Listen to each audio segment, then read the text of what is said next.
Have you ever really met a guy who is proud of that? Like, you know what I mean? That makes him feel like, I'm the guy, man. I'm watching pornography and getting off. It's like, what a man. I don't believe anyone feels that. And to me, maybe I'm wrong. And to me, that's an indication that, yeah, we know. No, it's pretty cheap. It's cheap. It's easy. Is the hidden tab truly harmless? Bernt Peterson uncovers the deep impact of porn on men's minds. Brace yourself for a revelation that challenges modern habits and perceptions.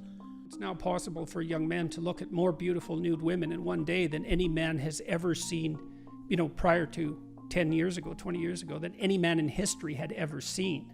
That's not nothing. That's something. And to think that doesn't do anything to you, it's like, no, that likely does something to you. So don't substitute the false for the real. And don't underestimate the utility of deprivation. What do we need to drive us forward to have the adventure of our life? Well, some deprivation, that's for sure. That heightens desire and drive. And maybe you need that. You're afraid to approach a woman. Well, you remove part of your drive with pornography. And so now you don't have that sexual urge to overcome that anxiety. And so you stay timid for your entire life. We often dismiss it as just a guilty pleasure, but at what cost? Dr. Peterson delves into the science and psychology behind porn addiction, revealing its grip on the male brain. From altered realities to damaged connections, we'll explore the unspoken toll it takes. Join us for a deep dive that might just change the way you view screens. One of the reasons that pornography is so rampant, even among people who are in relatively permanent relationships, is that it's a bad approximation to a good art, right? Is that people's sexual longing is deep and plastic, and it takes an awful lot of courage to make what it demands consciously apprehensible and communicable, and to share that desire with the person that you love. That's the true revelation of nakedness. That's another way of thinking about it, because what else would that be? But if you dare to do that, you might find out that you can encourage an active partner in play, and that will provide you with what you need and want within the confines of a relationship that also simultaneously provides you with everything else you need and want. And that's a pretty good deal. And so how do you occupy an ethical position and keep the erotic tension in your relationship? Well, one answer to that is, well, that's why you get married.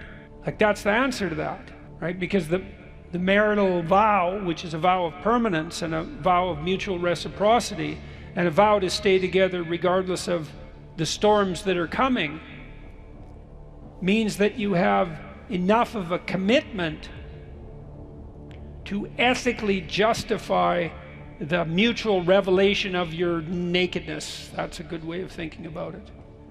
And that's a good deal too.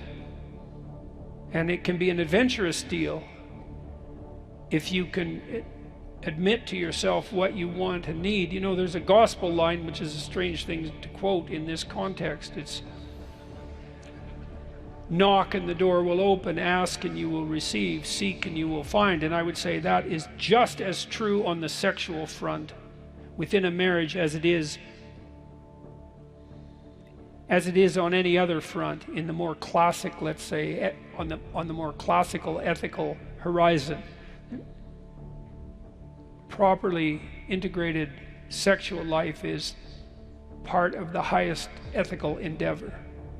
And there's nothing wrong, and in fact very much that is right, in allowing yourself to realize what you need and want, and determining how to share that with a partner who is also pursuing exactly the same thing.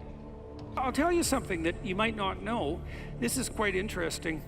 So I studied antisocial personality for a long time, mostly at McGill, although I I kept, so that was for about 7 years.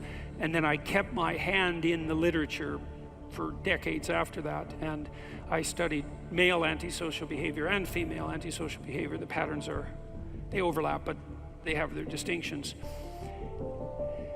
And I know there's a constellation of symptoms, so to speak, that make up criminal behavior and its precursors.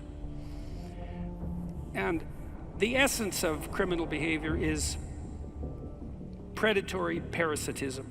And so that's really the definition of psychopathy. So a predator is obviously someone who will take from you what is yours.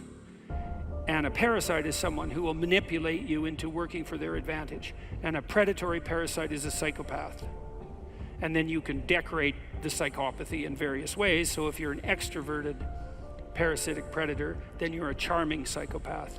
And if you're an extroverted, non-neurotic predatory parasite, then you're a fearless, charming psychopath. And that would make you a movie villain. Men who are productive and reciprocal, who have some capacity for aggression, can keep the real monsters at bay. So it's hard on women, because they have to navigate that really thin line between productive generosity and the capacity for aggression.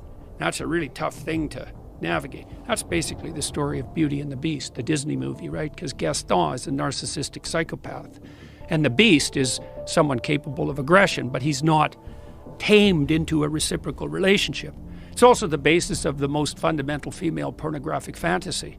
And the Google guys figured that out, 15 years ago when they analyzed billions of sex fantasy searches by men and women. Men go for visual imagery, but women go for story. And the story's the same. It's, innocent young woman with a lot to offer, but kind of hidden, finds some male, 5 categories of men: vampire, werewolf, pirate, surgeon, billionaire. And he's, kind of an aggressive guy, but he's capable of being tamed into an intimate relationship. That's the standard female pornographic fantasy. And it's pretty much the standard fantasy of romance. And so you can see, what women are trying to do in that situation is they're trying to find some guy that's got the capacity for mayhem, but that's under control, but who can integrate that into a productive, generous, reciprocal relationship. And so, well... It's fascinating because the capacity for violence and the capacity for aggression is one of the things that's been actively muted in our male population. Yeah. And do you have any advice on what to do with porn and masturbation? The less porn, the better. That's my advice. But let's make that more specific. To the degree that use of porn and masturbation is undermining your sense of yourself and providing you with a dearth of motivational reasons to get out there and engage with a real partner, then it's definitely not in your best interest, and that's what your conscience is telling you. And it's the expedient at the expense of the meaningful. Obviously, right? Obviously, there isn't any more obvious manifestation of the expedient at the expense of the meaningful than pornography and masturbation. And that's hardly a heroic path. So maybe the less of it, the better. I'm aware, by the way, of the statistics showing that the introduction of pornography into a community doesn't raise but lowers rape probability. What advice would you give to someone looking to quit porn? Well, I gave some advice a little earlier about quitting alcohol, and I would say it isn't that you're trying to quit porn. It's not the right way to think about it. The right way to think about it is that you're trying to figure out how to have a better life. And so you have to figure out, well, I would say do the future authoring program and keep your porn addiction in mind and think. So in the first part of the future authoring program, it asks you a bunch of questions about what your life could be like in 3 to 5 years if you took care of yourself like you were someone that you cared for. And then it asks you questions about your friends and your family and your career and your time outside of work and your health and, the important dimensions of life. And it asks you to spend 20 minutes writing about how good your life could be in 3 to 5 years if you got your act together and did what was good for you. And then it asked you to write about the hell you could be in if you didn't. And so I would say you really need to do that, because porn isn't the issue. The issue is that you're not living your life the way you want to. And so you need a vision of life that's more compelling than the porn, and you need a counter vision too that frightens you, because otherwise porn is obviously extraordinarily gratifying in the short term, but you seem to be suffering from the medium to long-term consequences of its use. And so you need a story that you can tell yourself that's really deeply thought through about why this is not appropriate for you, how it's hurting you, and how it's minimizing you and perhaps making you embarrassed and ashamed and more socially isolated and all of that. So I would say, think about it as cleaning up your psyche and your behavior rather than merely stopping porn. You also might want to write down, and you could do this in the negative vision part of the Future Author program. You got to write down everything bad that you think porn is doing to you, because obviously you have some suspicions that this is not good for you, right? That it's actually harming you in some important way.